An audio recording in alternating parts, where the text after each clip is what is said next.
Today we will learn how to create a speed ramp transition effect.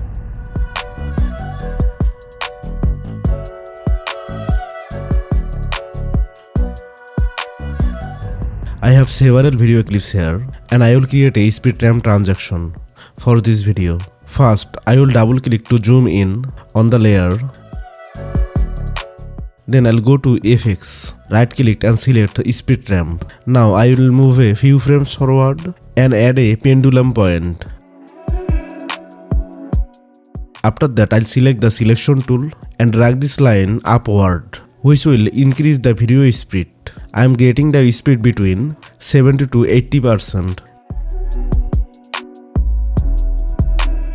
Next I'll enlarge the timeline and increase the curve here to make the speed transition smoother.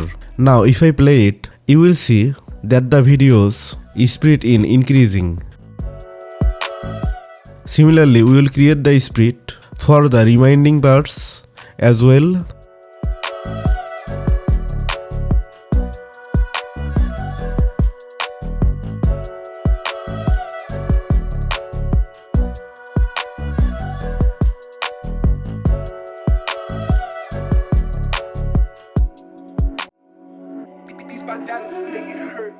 Now if I play the entire video, you will be able to see the complete speed ramp transition effect. To learn more amazing video editing tips, make sure to subscribe my channel and click the bell icon so you don't miss any of our upcoming videos.